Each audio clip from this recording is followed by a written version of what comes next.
Ukraine just committed to a naval operation that will cost Putin $150 million per day. 4 warships are sitting in a British naval base right now. Crews trained, equipment ready. Their mission isn't in the Black Sea, it's not even in Europe. They're heading to the Persian Gulf to clear mines from the Strait of Hormuz. And when they do, Russia's war economy takes a direct hit. Here's how it works. The Strait of Hormuz has been partially blockaded since late February. Iran laid naval mines across one of the world's most critical energy choke points. Oil prices spiked, global shipping collapsed, and Russia started making an extra $150 million every single day. But now the UK and Ukraine have a plan. And Putin didn't see it coming. Let me walk you through it. The Strait of Hormuz is 34 kilometers wide at its narrowest point. Through that narrow corridor flows 20% of the world's oil, 20% of global liquefied natural gas, 30% of internationally traded fertilizers.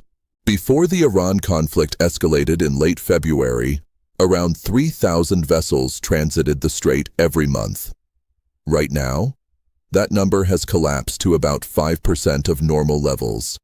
The International Energy Agency called this the largest oil supply disruption in modern history, larger than the 1970s oil embargo, larger than the Gulf War. Brent crude surged past $120 per barrel. Gas prices in the US hit $4 a gallon. Europe's energy costs nearly doubled. Countries like Bangladesh and Pakistan declared fuel emergencies. But here's what most people missed. Russia was struggling before this happened. By early 2026, Western sanctions and Ukrainian drone strikes on Russian oil infrastructure had pushed Moscow's export revenue to its lowest point since the invasion began. Just $9.5 billion in petroleum exports, according to the International Energy Agency. Putin's war chest was drying up. Then Iran closed Hormuz. Oil prices exploded. And suddenly, Russian crude that had been selling at a discount was trading at a premium. The Financial Times calculated that Russia started earning an extra $150 million per day purely from the price spike. Every day the strait stays closed, Putin's treasury refills. Billions flow into weapons, into Wagner, into the war machine. Ukraine had been winning an economic war through drone strikes. The Hormuz closure erased months of progress overnight. So Ukraine did something no one expected.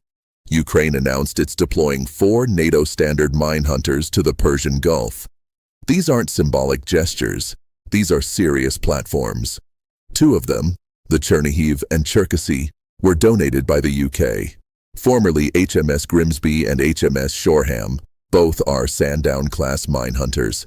Here's why they matter. They're equipped with variable depth sonar systems. That means the sonar head detaches from the hull and can be lowered on a cable to different depths. Critical in the Gulf, where warm, shallow water creates complex acoustic conditions that confuse standard sonar. One of these ships, the Cherkasy, already has Middle East experience. It spent 3 years deployed to the region back in 2018, securing shipping lanes. The other 2 vessels, Mariupol and Starobilsk, are Tripartite-class mine hunters donated by Belgium and the Netherlands. All 4 ships are currently docked in Portsmouth. All 4 crews have completed NATO interoperability training. According to Euromaidan Press, the Ukrainian Navy confirmed the crews are ready. Now here's where it gets interesting. Iran's mines aren't the old contact type you see in movies. U.S. officials identified 2 primary models in the strait. Sadaf-03 uses acoustic and magnetic sensors, carries a 300-kilo warhead, can sit 100 meters below the surface. Sadaf-07, designed for shallower water, has a conical shape specifically engineered to resist sonar detection. Both detonate automatically when sensors are triggered. No physical contact needed. And here's the problem. On April 10th, the New York Times reported that Iran had lost track of where some of its own mines were placed. They laid so many, so quickly, that their own naval forces can't fully account for placement. Then on April 23rd, Axios confirmed Iran had started laying new mines, even during the ceasefire. President Trump responded by ordering U.S. forces to intercept any Iranian vessel caught mining, with no hesitation. The Pentagon admitted it could take 6 months to clear the strait. The U.S. Navy is stretched thin across multiple theaters. That's where Ukraine's 4 ships stopped being symbolic. Ukraine moved first, but others followed. On April 17th, the UK and France jointly announced they would establish an international defensive mission for the strait once a sustainable ceasefire holds. Italy confirmed it's sending 4 vessels, 2 minesweepers, an escort ship, and a logistics vessel. Over 36 countries signed a joint statement supporting the mission, but Ukraine declared readiness before anyone else. At the April 22nd Northwood Summit, a closed-door meeting with 30 nations, Ukraine's naval commitment became the anchor of the entire operation. A country still defending itself against a Russian invasion stood up and said, "We're ready to help secure global energy."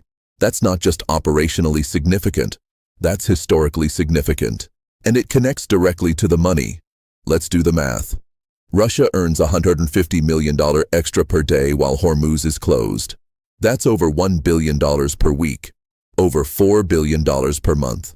According to Chatham House, this windfall allowed Putin to avoid real concessions in Ukraine negotiations. It bought him time. It bought him weapons. It bought him another year of war. Ukraine understands this completely. For 3 years, Ukrainian drones targeted Russian oil infrastructure in the Baltics and the Black Sea. They cut export capacity. They forced discounts. They squeezed Moscow's revenue. The Hormuz closure undid that work overnight by making Russia's remaining oil far more valuable. So Ukraine's strategy is simple. Clear the mines, reopen shipping, flood the market with supply, prices fall, Russia's windfall evaporates.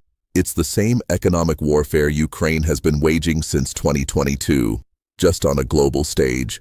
But there's a second reason this matters. Russia destroyed much of Ukraine's conventional navy early in the war.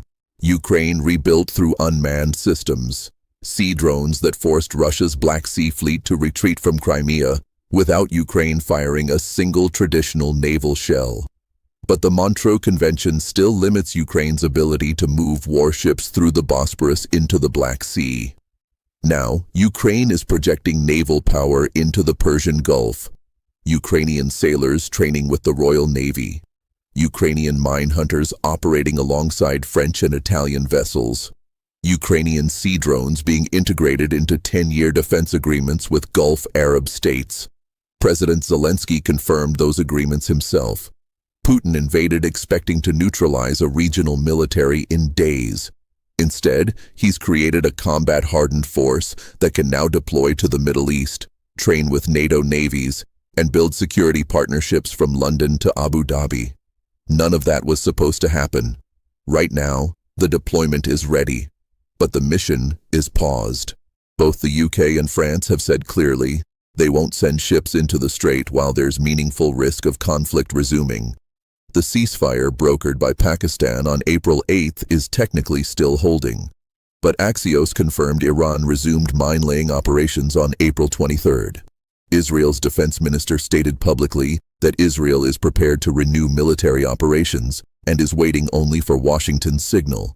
This isn't peace. It's a heavily armed pause. Peace talks have stalled. Round 1 in Islamabad lasted 21 hours with no agreement. Round 2 was cancelled when Trump cited infighting in Tehran.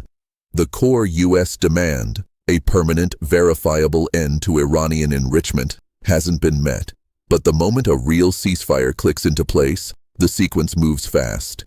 Intelligence on mine locations has been built for weeks. U.S. underwater drones and satellite surveillance have mapped suspected fields.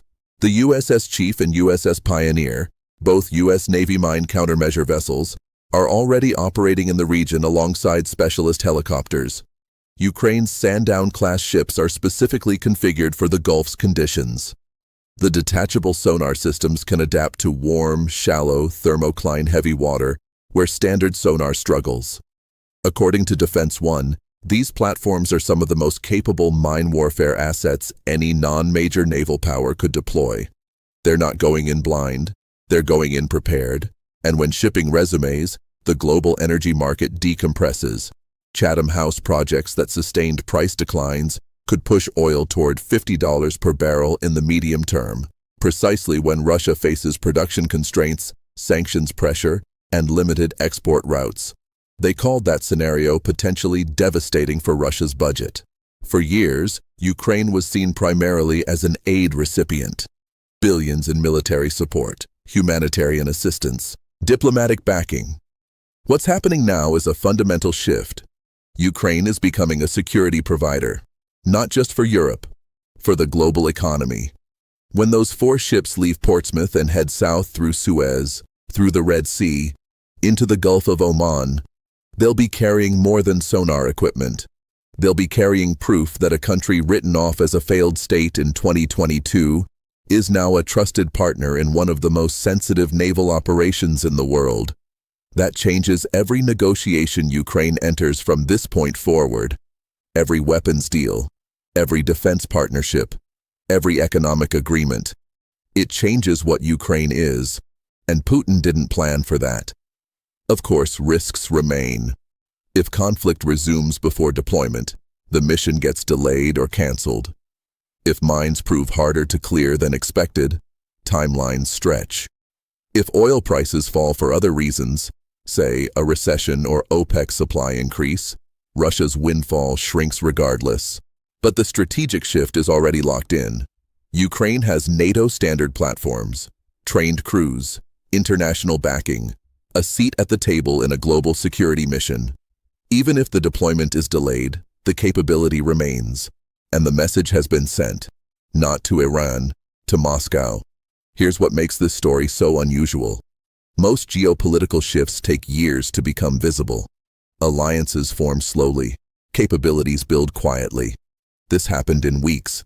Ukraine's mine hunters were docked in Portsmouth. A crisis erupted 4,000 miles away.